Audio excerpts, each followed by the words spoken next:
term Let's do yesterday. that. Let's do that again. Let's do that again. I messed it up. Let's do that again. What was that?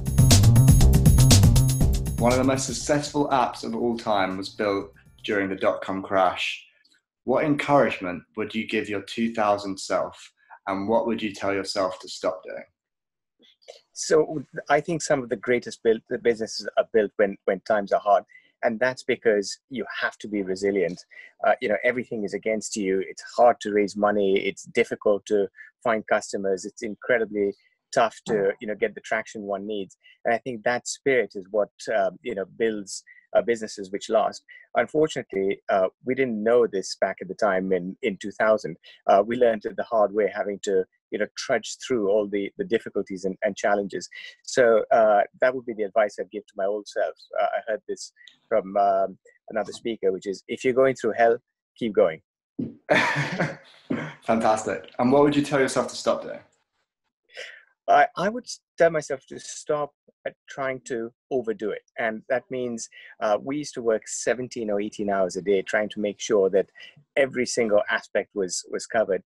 And the reality is that sometimes you just have to go with the flow. Sometimes you just have to wait out a downturn. Sometimes you just have to wait for customers to be ready.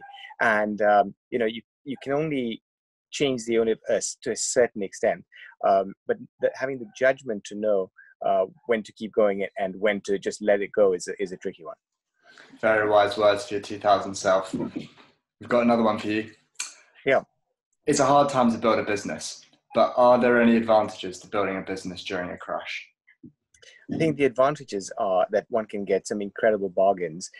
So you can pick up equipment, you can buy advertising, you might have access to people who just wouldn't have the time, and taking advantage of that situation, and particularly at the lowest point or the slowest point of a downturn, has some unique opportunities. So we'll see what comes of it, and I think that over the last couple of months, the businesses who have geared themselves up to take advantage will be in a really good position. Okay, fantastic. It's essentially like buying the dip. You get everything at a bottom price. Yeah, that's right. I think when we started Shazam in 2000, it was the height of the dot-com boom. 3 or 4 months later, at the depths of the crash, we could get real estate on Regent Street at half the price from 4 months previously, which was incredible. And sadly, there were a number of companies which had gone bankrupt. So we bought chairs which cost $1,000 new. We bought them at 80% discount. So those kinds of things we couldn't have anticipated or planned for. And even though it was crushing to be in that environment, certainly there's opportunities which were just once in a generation. Fantastic. I've heard that advertising space is very cheap at the moment as well, based on that logic. What was one disaster that happened from the crash and one miracle that happened during your struggling periods of Shazam? Yes, one disaster I'd say is that one of the investors who had backed us originally pulled out halfway through. And what was tragic about that was they didn't really want to. And I learned from them afterwards that they just lost their nerve. And as a result, we were forced to scramble. We were forced to spend a lot of energy trying to recapitalize the business. And I think holding one's nerve through that tough period is critical for both entrepreneurs as well as investors.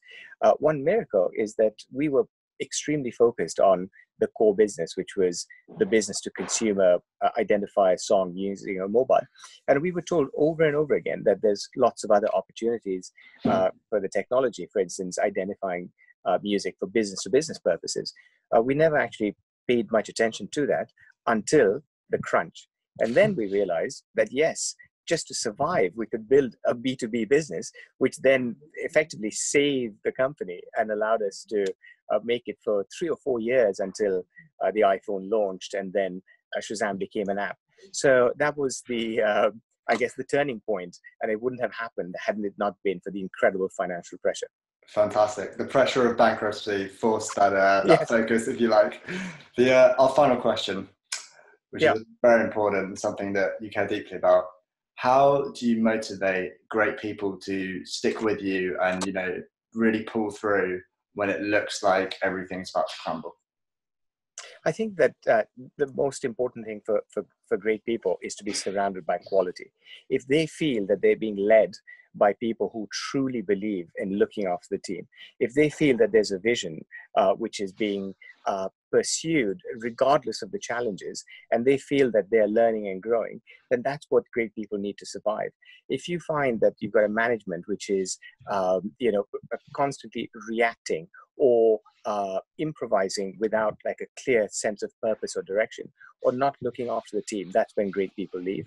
And in fact, I think characters formed in these kinds of situations at these times, and you see the true leaders stepping up to the challenge. Character is definitely formed in these times, and I'm glad to say yours is shining through. So thank you so That's much great. for that. That was a privilege and a pleasure. Thank you. Great stuff. Thank you so much. Is that what you wanted for the video for CSA? I had no idea, I'll be honest.